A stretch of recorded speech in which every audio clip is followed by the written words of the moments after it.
ओम शांति। आज हम 24 अक्टूबर 75 की अव्यक्तवाणी सुनते हैं। आज की वाणी का सार है, शक्तियों का विशेष गुण निर्भयता।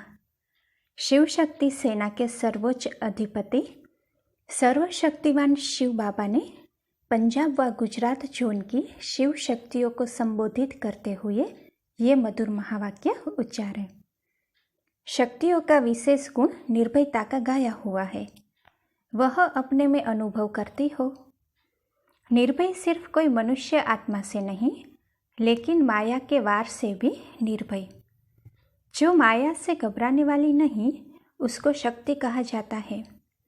माया से डरती तो नहीं हो। जो डरता है वह हार खाता है। जो निर्भय होता है उससे माया खुद भयभीत होती है, क्योंकि भय के कारण शक्ति खो जाती है और समझ भी खो जाती है। वैसे भी जब किसी से भय होता है तो होश हवास गुम हो जाते हैं। जो समझ होती है वह भी गुम हो जाती है। तो यहाँ भी जो माया से घबराते हैं, उनकी माया से समझ खो जाती है, इसीलिए वे माया को जीत नहीं सकते। तो जैसा नाम है शिव शक्ति, तो जब शक्तिपन की विशेषता निर्भयता प्रैक्टिकल में दिखाई दे, तब कहेंगे शक्तियाँ। किसी भी प्रकार का भय है तो उसे शक्ति नहीं कहेंगे। अबला जो होती है वह सदैव अधीन होती है, वह अधिकारी नहीं होती। आप तो अधिकारी हो ना। भय के कारण अधीन तो नहीं हो जाएगी। तो पंजाब की शक्ति सेना ऐसी निर्भय है।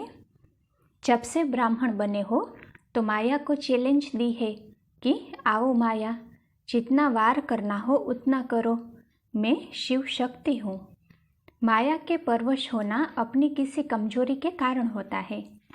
जहाँ कमजोरी है वहाँ माया है। जैसे जहाँ गंदगी है वहाँ मच्छर जरूर पैदा होते हैं, वैसे ही माया भी जहाँ कमजोरी होती है वह वहीं प्रवेश होती है। तो कमजोर होना अर्थात माया का आह्वान करना। खुद ही आह्वान करते और खुद ही डरते, तो फिर आह्वान ही करते क्यों हो। यह नशा रखो कि हम है ही शिव शक्ति सेना। कल्प पहले भी माया पर विजय बनी थी, अब भी वही पाठ फिर रिपीट कर रही हूँ। कितनी ही बार के विजयी हो। जो अनेक बार का विजय है वह कितना निर्भय होगा। क्या वह डरेंगे? शक्तियों ने बाप को प्रत्यक्ष करने का नगाड़ा कौन सा बजाया है? कुंभकर्ण को जगाने के लिए बड़ा नगाड़ा बजाओ।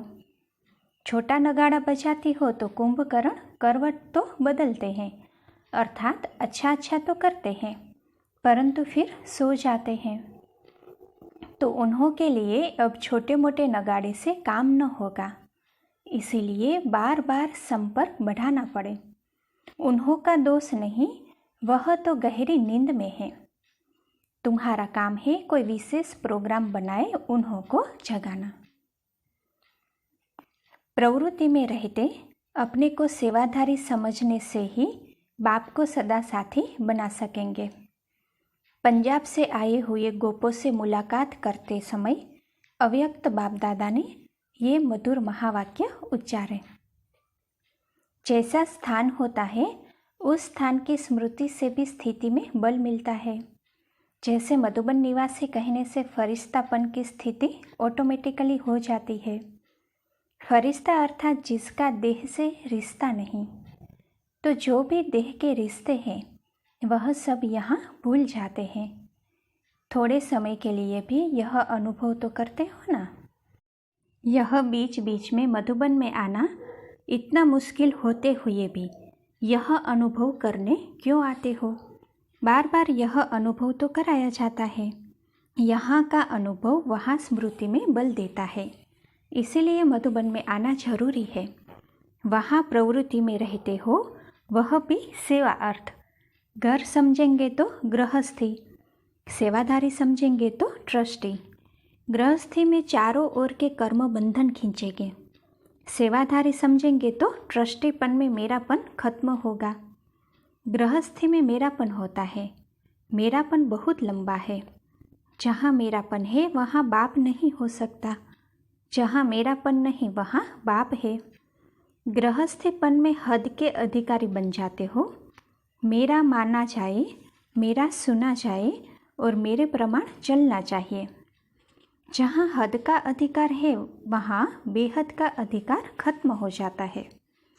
अब बीती को बीती करके फुल स्टॉप लगाते जाओ। फुल स्टॉप बिंदी होता है।